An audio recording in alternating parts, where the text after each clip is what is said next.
O relato delas é o seguinte: doutor, eu tenho sonhado, inclusive eu tenho uma pessoa assim, que o neto é do meu convívio, né?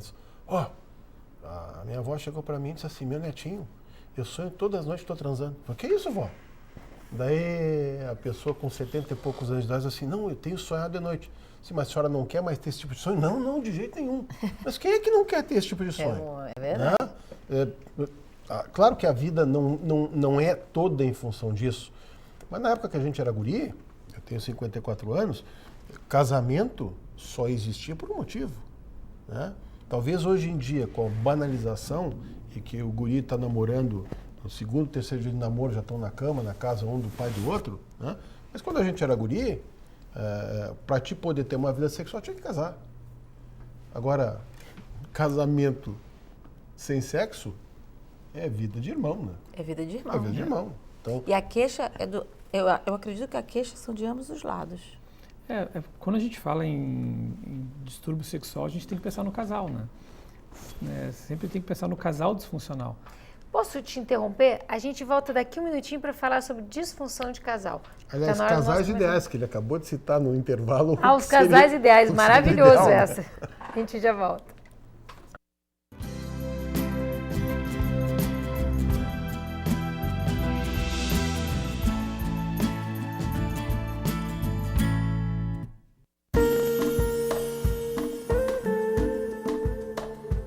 Cirurgia plástica é o instrumento para a busca da felicidade. Toda vez que nós temos uma maior harmonia entre corpo e mente, nós temos uma pessoa feliz. Pequenos defeitos que nós herdamos quando nascemos, como uma orelha de abano, um nariz adunco, uma mama que não tenha se desenvolvido de forma apropriada, assim como outros pequenos defeitos que vamos ganhando com o envelhecimento. Rugas, sobras de pele, gorduras mal localizadas, são todos possíveis de serem melhorados pela cirurgia plástica. Importante lembrar, quando você quiser fazer uma cirurgia plástica, procure um médico que tenha 6 anos de medicina, 3 anos de cirurgia geral, mais 3 anos de cirurgia plástica, que seja reconhecido pela Sociedade Brasileira de Cirurgia Plástica e que seja reconhecido pelo Conselho Federal de Medicina.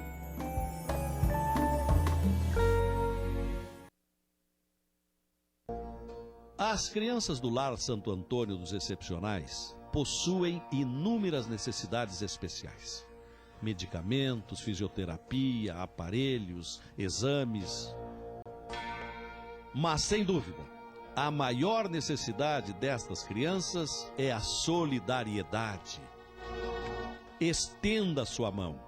A esperança de dezenas de crianças está no seu gesto.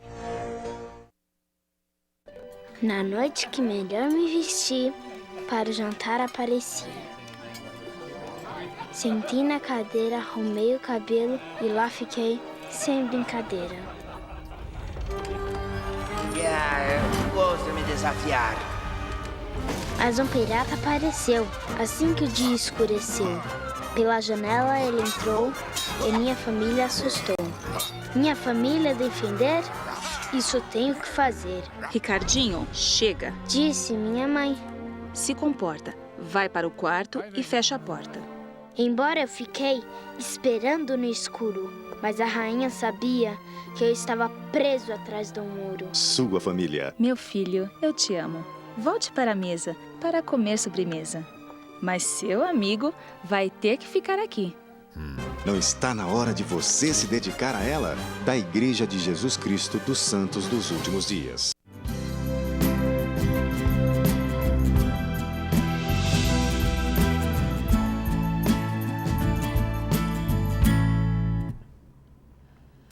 A gente te cortou antes do comercial que ia falar sobre casais ideais ou casais disfuncionais sexualmente, né?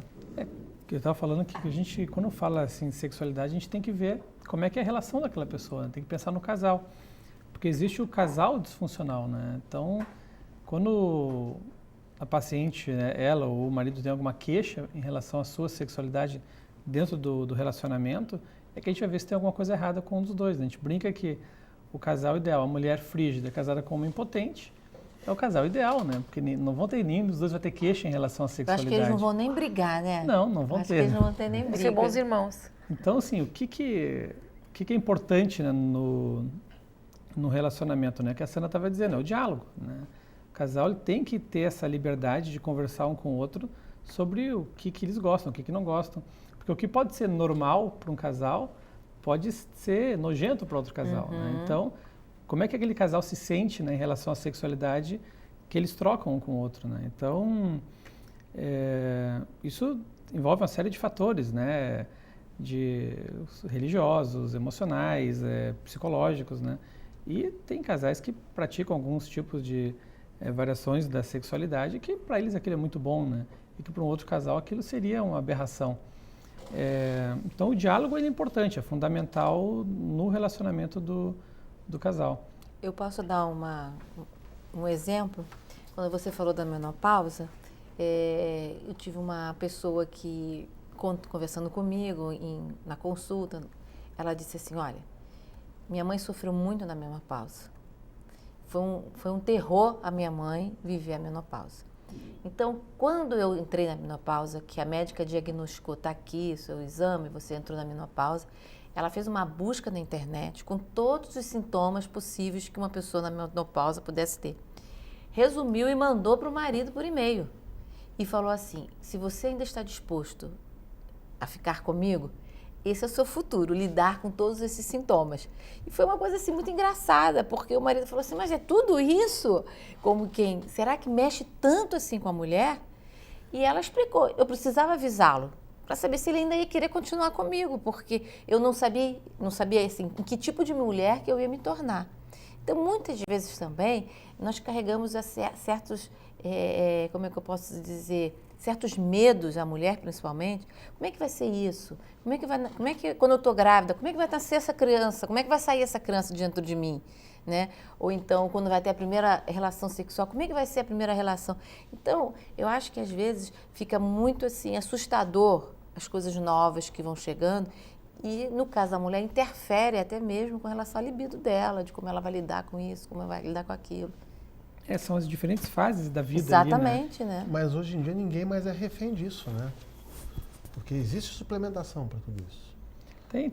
Da mesma forma que a gente vai viver até os 80, eu acho um crime, como a gente estava comentando no intervalo, tu pegar uma pessoa com 30 anos, uma pessoa que faz uma menopausa precoce, e pessoal, assim, ó, a gente sabe que a andropausa masculina normalmente é 8 anos antes da feminina. É que a mulher menstrua e a mulher ovula. Quando ela parou de menstruar, entendeu?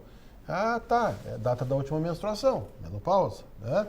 Agora, tem muito homem que é 8 anos antes disso. Só que como o cara não menstrua, e se ele disser que imagina, o libido dele não é mais o mesmo, né? A ereção dele...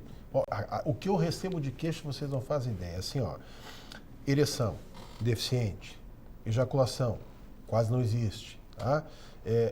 Libido, zerado. Por quê? Porque hoje em dia, como tu falou, existem drogas, por exemplo, o pessoal costuma usar droga para evitar queda de cabelo, que se isso fosse uma verdade não tinha mais careca no mundo, né? Mas que faz o quê? Faz um bloqueio de uma determinada enzima que faz a transformação da testosterona em dihidrotestosterona, que é 5 vezes mais potente que a testosterona. Então, o que eu sempre digo, eu opero muito paciente que chega lá para fazer transplante capilar, eu digo, eu prefiro não ter um fio de cabelo e continuar com o meu libido, né? Do que estar tomando alguma coisa que vai zerar meu libido, né? Então, é muito frequente esse tipo de queixa, não é tão infrequente assim. Eu acho um crime tu pegar um cara que a expectativa de vida é até os 80, que com 30 e poucos anos de idade, ele está na andropausa ou na menopausa e achando que a vida sexual acabou. Porque assim, ó, a gente vê exemplo dos animais, né? Os animais, via de regra, enquanto eles estão na fase produtiva ou na fase sexual ativa, eles estão vivos. A partir do momento que ele parou de ser o alfa, o macho alfa, o que seja, e que ele envelheceu, já não procria mais, ele vai morrer. Hoje em dia, como a gente consegue viver até os 80, 90, tu imagina um cara dos 30 até os 80 sem vida sexual ativa. acho que isso na cabeça do ser humano pode criar até uma dúvida, né? Será que eu estou escolhendo o lado certo ou não? Tu deve pegar muito disso. Né? A gente começa a perceber isso até mesmo na adolescência, né? Hoje o jovem está muito perdido nessa parte sexual. Então ele questiona: eu sou hétero? Eu sou homo? Como é que está a minha cabeça nessa situação? E numa situação como essa, em que existe uma queda de libido e a pessoa, o jovem, eles são pessoas novas, começa a questionar. Será que realmente é isso que eu quero? Será que é disso que eu gosto? Né? Como é que está a minha situação nessa questão? E a gente vê muito a questão assim, A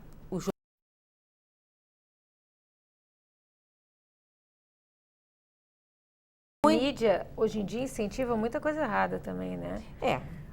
Esses dias eu cheguei em casa, era uma novela bem cedinho, e tinha uma cena de um menino incentivando o outro a experimentar se ele era homem ou não, quer dizer, tudo errado, né? Aquela malhação, eu, pelo menos, se tivesse um filho homem, não ia gostar que estivesse assistindo aquele tipo de coisa, né? Eu acho que a opção, isso é um problema até falar hoje em dia, né? Porque se tu fala alguma coisa contra a homossexualidade, ou o cara está sendo contra, não tem nada disso. Eu acho que a opção sexual, cada um tem a sua. Eu só acho que a pessoa tem que saber exatamente o que está escolhendo. E não precisa nada ser estimulado sem ser influenciado. O que eu acho muito ruim dos meios de comunicação é essa tentativa, isso aí, algumas vezes eu já tive em programa de televisão, e acho que vocês também, que os caras assim, não, porque é importante ser isso aqui, é importante ser aquilo lá, não, porque tu é homofóbico. Vem cá, eu não peço para ninguém ficar avalizando ou ficar dizendo que a minha vida sexual está certa ou errada. Eu acho que cada um faz da sua vida e do seu sexo o que quiser. Agora, por que eu tenho que ficar dizendo que é legal o que tu faz? Não tenho que dizer isso. O que cada um gosta ou não gosta é uma coisa pessoal. Né? Então, opção sexual, eu não tenho nada contra, não. Eu tenho contra campanhas que fazem com que pessoas que não têm a menor condição ainda de escolher o que querem sejam obrigadas a experimentar de tudo, porque senão ele está sendo homofóbico. Quer dizer, eu não peço para ninguém ficar avalizando lá o que eu gosto de fazer. Então também não me peça para ficar avalizando o que você gosta de fazer. Vamos voltar, isso é polêmico, né? Muito polêmico. Simultaneidade de orgasmo. Isso é importante, existe, as pessoas precisam disso, não precisam, o que é?